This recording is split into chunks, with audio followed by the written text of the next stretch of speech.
दोस्तों आज के इस वीडियो में हम आपको अल्लाह के पैगंबर हज़रत मोहम्मद सल्लल्लाहु अलैहि वसल्लम के ज़माने का एक ऐसा वाक़या बताने वाले हैं जिसको सुनकर आपका दिल खुश हो जाएगा और आपका ईमान ताज़ा हो जाएगा। जी हाँ दोस्तों, इस वीडियो में हम आपको बताने वाले हैं कि जब यमन के एक बादशाह ने खाने काबा को तोड़ने का इरादा किया तो फिर आप देखें कि अल्लाह की कुदरत से उस बादशाह के साथ क्या हुआ और उसके बाद उस बादशाह ने क्या किया। इसलिए आप इस वीडियो को आखिर तक ज़रूर देखें और अगर आपको अल्लाह के पैगंबर हज़रत मोहम्मद सल्लल्लाहु अलैहि वसल्लम से सच्ची मोहब्बत है तो आप इस वीडियो को दिल से एक लाइक करके अपने दोस्तों में शेयर भी कर दें। तो चलिए दोस्तों शुरू करते हैं। दोस्तों किताबुल मुस्तरीफ और तारीख़ इब्न आस्किर में है कि अल्लाह के पैगंबर हज़रत मोहम्मद सल्लल्लाहु अलैहि वसल्लम के इस दुनिया में तशरीफ़ लाने से 1000 साल पहले यमन का एक बादशाह था जिसका नाम तुब्बा अव्वल हिमरी था। वह एक मर्तबा अपनी सल्तनत के दौरे से निकला।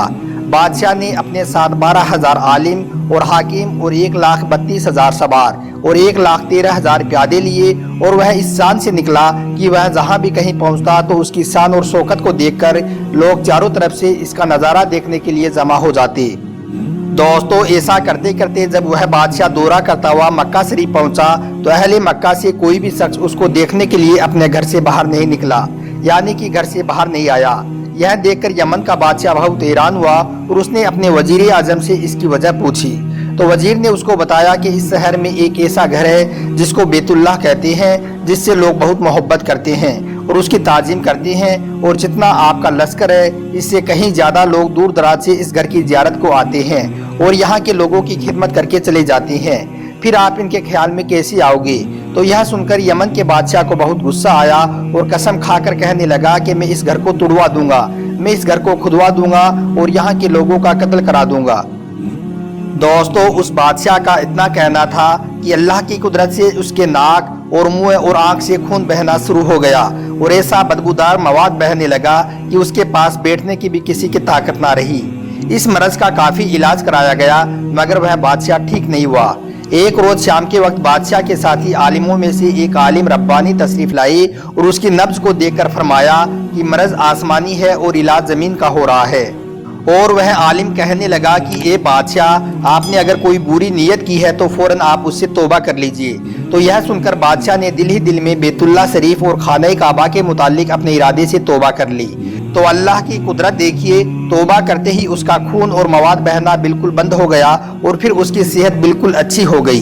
तो यह देखकर वह बादशाह बहुत खुश हुआ और उसने बैतुल्लाह शरीफ को रेशमी गिलाफ चढ़ाया और मक्का के लोगों को साथ साथ रेशमी जोड़ी नजर किए। दोस्तों उसके बाद यमन का वह बादशाह मक्का से जब मदीना शरीफ पहुंचा तो उसके साथ जो आलिम थी वह आसमानी किताब की आलिम थी। उन्होंने मदीना की मिट्टी को सूंघा और वहां की कंकरियों को देखा और हज़रत मोहम्मद सल्लल्लाहु अलैहि वसल्लम की हज़रत गाह की जो अलामतें थी जो उन्होंने पढ़ी थी उनके मुताबिक उस सरजमीन को उन्होंने पाया। तो उन आलिमों ने ये आपस में अहद कर लिया कि अब हम मर जाएंगे मगर अब हम इस सरजमीन को नहीं छोड़ेंगे।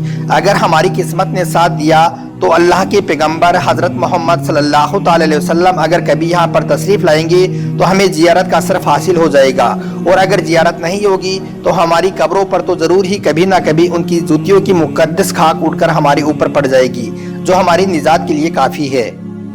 दोस्तों यमन के बादशाह ने जब अपने आलिमों के मुंह से ऐसा सुना तो उन्होंने उन आलिमों के वास्ते 400 नए मकान बनवाए और उस बड़े आलिम रब्बानी के मकान के पास अल्लाह के पैगंबर हज़रत मोहम्मद सल्लल्लाहु अलैहि वसल्लम के खातिर एक 2 मंजिला खूबसूरत मकान तैयार करवाया और यह वसीयत कर दी कि जब आप यहाँ पर तशरीफ़ लाएंगे तो यह मकान आपकी आरामगाह होगा और उन 400 आलिमों की काफ़ी इमदाद भी की और उन आलिमों से कहा कि तुम हमेशा यहीं पर रहो। उसके बाद बड़े आलिम रब्बानी को उन्होंने एक खत लिख कर दिया और उससे कहा कि मेरा यह खत अल्लाह के पैगंबर हज़रत मोहम्मद सल्लल्लाहु अलैहि वसल्लम की खिदमत में पेश कर देना और अगर तुम्हें ज़िंदगी भर हज़रत मोहम्मद सल्लल्लाहु अलैहि वसल्लम की ज़ियारत का मौका ना मिले तो तुम अपनी औलाद को यह वसीयत कर देना कि वह इस खत को उस वक्त तक महफूज रखे जब तक कि हज़रत मोहम्मद सल्लल्लाहु अलैहि वसल्लम यहाँ तशरीफ़ नहीं फरमा लेते। जब हुजूर सल्लल्लाहु अलैहि वसल्लम यहाँ तशरीफ़ ले आए तो मेरा यह खत उनकी खिदमत में पेश कर देना। इतना कहने के बाद यमन का वह बादशाह उनको वह खत देकर वहाँ से चला गया। अब दोस्तों आपको बताते हैं कि यमन के बादशाह का वह खत 1000 साल के बाद अल्लाह के पैगंबर हज़रत मोहम्मद सल्लल्लाहु अलैहि वसल्लम की खिदमत में किस तरह से पेश हुआ और उस खत में क्या क्या लिखा गया था। दोस्तों उस खत में यह लिखा हुआ था, यानी कि उस खत का मजमून यह था, कामतरीन मखलूक तूबा अव्वल हेमरी की तरफ से अल्लाह के पैगंबर हज़रत मोहम्मद सल्लल्लाहु अलैहि वसल्लम को अम्माबाद। ए अल्लाह के हबीब, मैं आप पर ईमान लाता हूँ और जो किताब आप पर नाजिल होगी मैं उस पर भी ईमान लाता हूँ और मैं आपके दीन पर हूँ।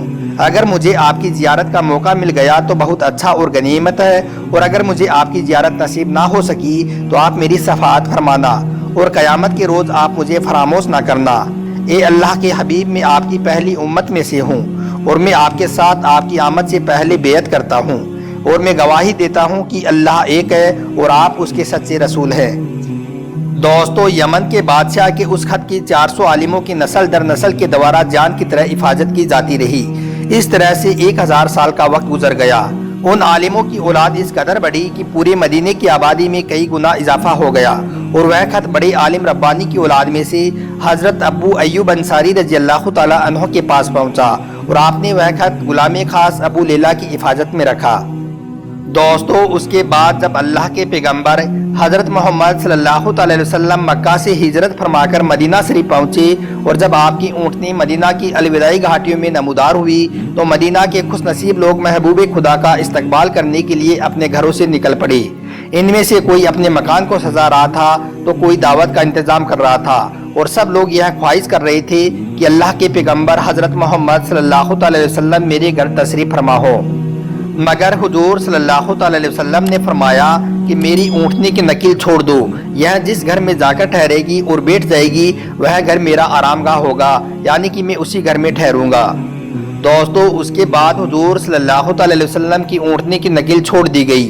वह ऊँटनी उस 2 मंजिला मकान जिसको यमन के बादशाह तूबा ने हुजूर सल्लल्लाहु अलैहि वसल्लम के खातिर बनाया था उसमें जाकर ठहर गई, जिसमें इस वक्त हज़रत अबू अय्यूब अंसारी रज़ियल्लाहु ताला अन्हु रह रहे थे। इस घर को हुजूर सल्लल्लाहु अलैहि वसल्लम ने अपनी आरामगाह बनाया। उसके बाद लोगों ने अबू लैला को आपके पास भेजा और कहा कि हुजूर सल्लल्लाहु अलैहि वसल्लम को शाही यमन के बादशाह तूबा का वो खत दे आओ। दोस्तों उसके बाद अबू लैला आपकी खिदमत में हाजिर हुआ तो अल्लाह के पैगंबर हज़रत मोहम्मद सल्लल्लाहु अलैहि वसल्लम ने अबू लैला को देखते ही फरमाया कि तू अबू लैला है। तो यह सुनकर अबू लैला बहुत हैरान हुआ। उसके बाद हुजूर सल्लल्लाहु अलैहि वसल्लम ने फरमाया, ए अबू लैला, मैं अल्लाह का पैगंबर हज़रत मोहम्मद हूँ। शाही यमन का जो मेरा खत तुम्हारे पास है लाओ वह मुझे दे दो। उसके बाद अबू लैला ने वह खत आपको दे दिया। उस खत को पढ़कर आप सल्लल्लाहु अलैहि वसल्लम ने फरमाया कि ए तूबा, तुम्हारी बख्शिश हो गई। इसका हवाला है मीज़ानुल अयान सफ़ा नंबर 177। तो दोस्तों इस वाक़े से हमें ये पता चलता है कि हमारे प्यारे नबी हुजूर सल्लल्लाहु अलैहि वसल्लम का हर ज़माने में चर्चा रही है। खुशकिस्मत लोगों ने हर दौर में हुजूर सल्लल्लाहु अलैहि वसल्लम से फैज़ पाया है। हमारे प्यारे नबी हुजूर सल्लल्लाहु अलैहि वसल्लम अगली और पिछली तमाम बातें जानते हैं, और यह भी मालूम हुआ कि हुजूर सल्लल्लाहु अलैहि वसल्लम की आमद की खुशी में मकान और बाज़ारों को सजाना और सजावट करना सहाबाए किराम की सुन्नत भी है।